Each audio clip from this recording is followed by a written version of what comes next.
Gulf కార్మికుడి గుండె చప్పుడు ఈ కవిత. క్యాంపుల్లో ఉంటున్న యువకుల మనోవేదన ఈ కవిత.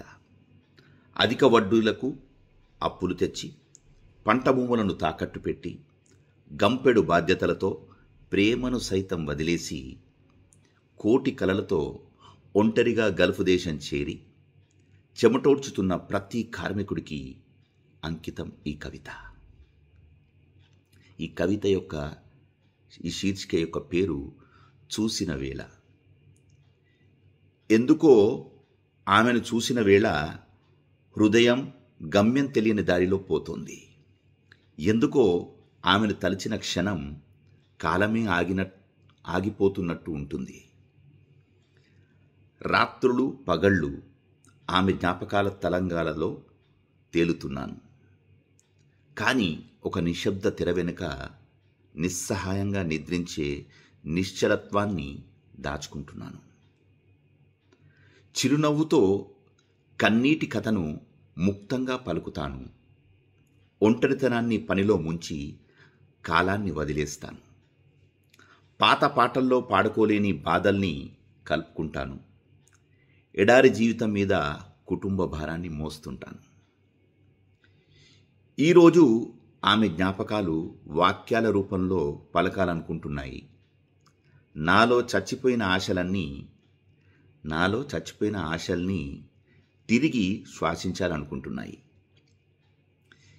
ఇది కలే అయి ఉండవచ్చు, కానీ ఆమె మాత్రం నిజమైన హృదయ స్పందనలా అనిపిస్తోంది. ఆమెపై ప్రేమ అపారమైన నిశ్శబ్ద సముద్రం. అది లోపల నిద్రిస్తుంటుంది. ఎవరికీ తెలియకుండా ఆమె జ్ఞాపకాలు తరచూ వస్తుంటాయి, కానీ వాటిని చూపించాలనిపించదు. ఈరోజు ఆమె కన్నులు నా హృదయంలో ఓ నిలయం కావాలనుకుంటున్నాయి.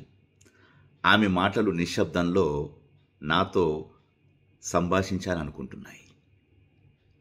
ఆ మాటలు బాధించినా ఏమీ కాదు. బాధను దిగమింగే శక్తి ప్రేమకు ఉంది. ఆ శక్తిని విడిచి జీవించడం అసాధ్యమే. కలిసి ఉండాల్సిన అవసరం లేదు. ఆమె తలుపులతో జీవితం గడిపితే చాలు. కలిసి ఉండాల్సిన అవసరం లేదు. ఆమె తలుపులతో జీవించగలిగితే చాలు. కానీ ప్రేమ లేకుండా జీవించడం, అది ప్రేమను తప్పించుకోవడం కాదు, ప్రాణం లేని జీవితం అవుతుంది. ప్రతి కార్మికుడు ఒంటరిగా వచ్చి ఎండలల్లో ఎడార్లల్లో చెమటోడుస్తూ తన ప్రేమను ఇండియాలో పెట్టుకుంటాడు. ఇక్కడ వాట్సాప్లలో తర్వాత మంచి పాటలు వింటూ ఊహాలోకంలో జీవిస్తుంటాడు. తన యొక్క శ్రమను మర్చిపోతుంటాడు. కానీ బాధ్యతలు మాత్రం ఇక్కడ డబ్బుల రూపంలో పంపుతూ ఇండియాలో ఉన్నటువంటి వాళ్ళ కలలను సాకారం చేస్తుంటాడు. తను హారతి కర్పూరంలా అయిపోయి, అంటే క్రొవ్వొత్తిలా కరిగిపోతూ. ఈ యొక్క కవిత గల్ఫ్ సోదరులకు అంకితం. జై హింద్.